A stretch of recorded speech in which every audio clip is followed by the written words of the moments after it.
Nobel বঁটা কোন তাৰিখে প্ৰদান কৰা হয়? উত্তৰ 10 ডিচেম্বৰ।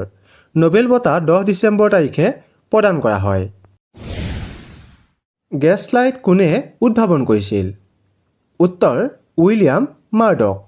উইলিয়াম মাৰ্ডকে গেছ লাইট উদ্ভাৱন কৰিছিল। সৌৰজগত কোনে আৱিষ্কাৰ কৰিছিল?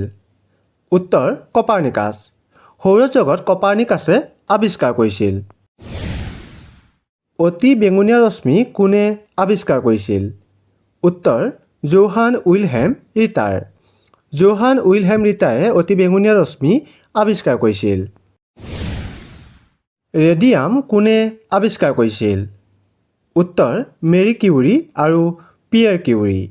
মেৰী কিউৰী আৰু পিয়েৰ কিউৰীয়ে ৰেডিয়াম আৱিষ্কাৰ কৰিছিল।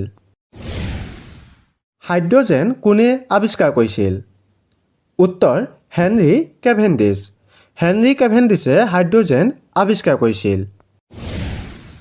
মানৱ শৰীৰৰ ৰক্ত পৰিবহণ কোনে আৱিষ্কাৰ কৰিছিল? উত্তৰ William Harvey.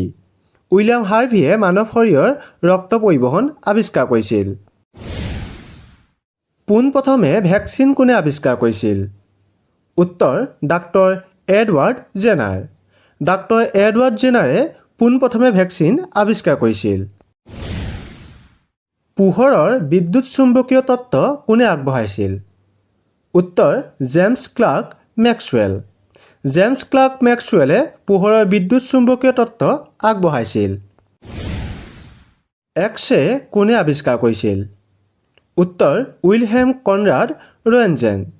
X-ray Wilhelm Conrad ৰ'য়েণ্টজেনে আৱিষ্কাৰ কৰিছিল।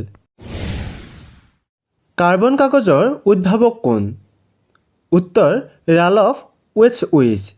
ৰালফ ৱেটছউইজে কাৰ্বন কাগজ উদ্ভাৱন কৰিছিল। হেলিৰ ধূমকেতু শেহতীয়াকৈ কোন চনত দেখা পোৱা গৈছিল? উত্তৰ 1984 চনত। 1984 চনত হেলিৰ ধূমকেতু দেখা পোৱা গৈছিল। উল্কাক সাধাৰণতে কি বুলি কোৱা হয়? উত্তৰ শ্বুটিং ষ্টাৰ।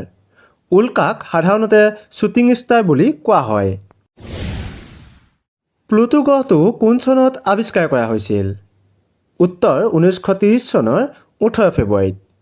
প্লুটো গ্ৰহটো 1930 চনৰ 18 ফেব্ৰুৱাৰীত আৱিষ্কাৰ কৰা হৈছিল। পৃথিৱীৰ কক্ষপথ কোনে আৱিষ্কাৰ কৰিছিল? উত্তৰ কপাৰ্নিকাছ। পৃথিৱীৰ কক্ষপথ কপাৰ্নিকাছে আৱিষ্কাৰ কৰিছিল। কোন চনত পোনপ্ৰথমবাৰৰ বাবে মানুহে মহাকাশত খোজ দিছিল? উত্তৰ 1961 চনত। 1961 চনত পোনপ্ৰথমবাৰৰ বাবে মানুহে মহাকাশত খোজ দিছিল। ৰাকেশ শৰ্মা আৰু কল্পনা চাওলা কোন আছিল? উত্তৰ দুগৰাকী ভাৰতীয় মহাকাশচাৰী। ৰাকেশ শৰ্মা আৰু কল্পনা চাওলা দুগৰাকী ভাৰতীয় মহাকাশচাৰী আছিল। সূৰ্যৰ চাৰিওফালে প্ৰদক্ষিণ কৰিবলৈ কোনটো গ্ৰহক আটাইতকৈ কম সময় লাগে? উত্তৰ বুধ গ্ৰহক। সূৰ্যৰ চাৰিওফালে প্ৰদক্ষিণ কৰিবলৈ বুধ গ্ৰহক আটাইতকৈ কম সময় লাগে। আটাইতকৈ বেগী গ্ৰহ কোনটো? উত্তৰ বুধ গ্ৰহ। আটাইতকৈ বেগী গ্ৰহটো হৈছে বুধ গ্ৰহ। লাইট ইয়েৰ কি? উত্তৰ জ্যোতিৰ্বিজ্ঞানৰ এটা জোখ। লাইট ইয়েৰ হৈছে জ্যোতিৰ্বিজ্ঞানৰ এটা জোখ। এই খণ্ডত আপোনালোকলৈ আগবঢ়োৱা প্ৰশ্নটো হৈছে পৃথিৱীৰ যমজ বুলি কোনটো গ্ৰহক কোৱা হয়? বৃহস্পতি নে শুক্ৰ গ্ৰহ? উত্তৰটো কমেণ্ট কৰি জনাব। আৰু যিসকলে ভিডিঅ'টো চাই ভাল লাগিলে আগলৈ শ্বেয়াৰ কৰি দিব। ধন্যবাদ।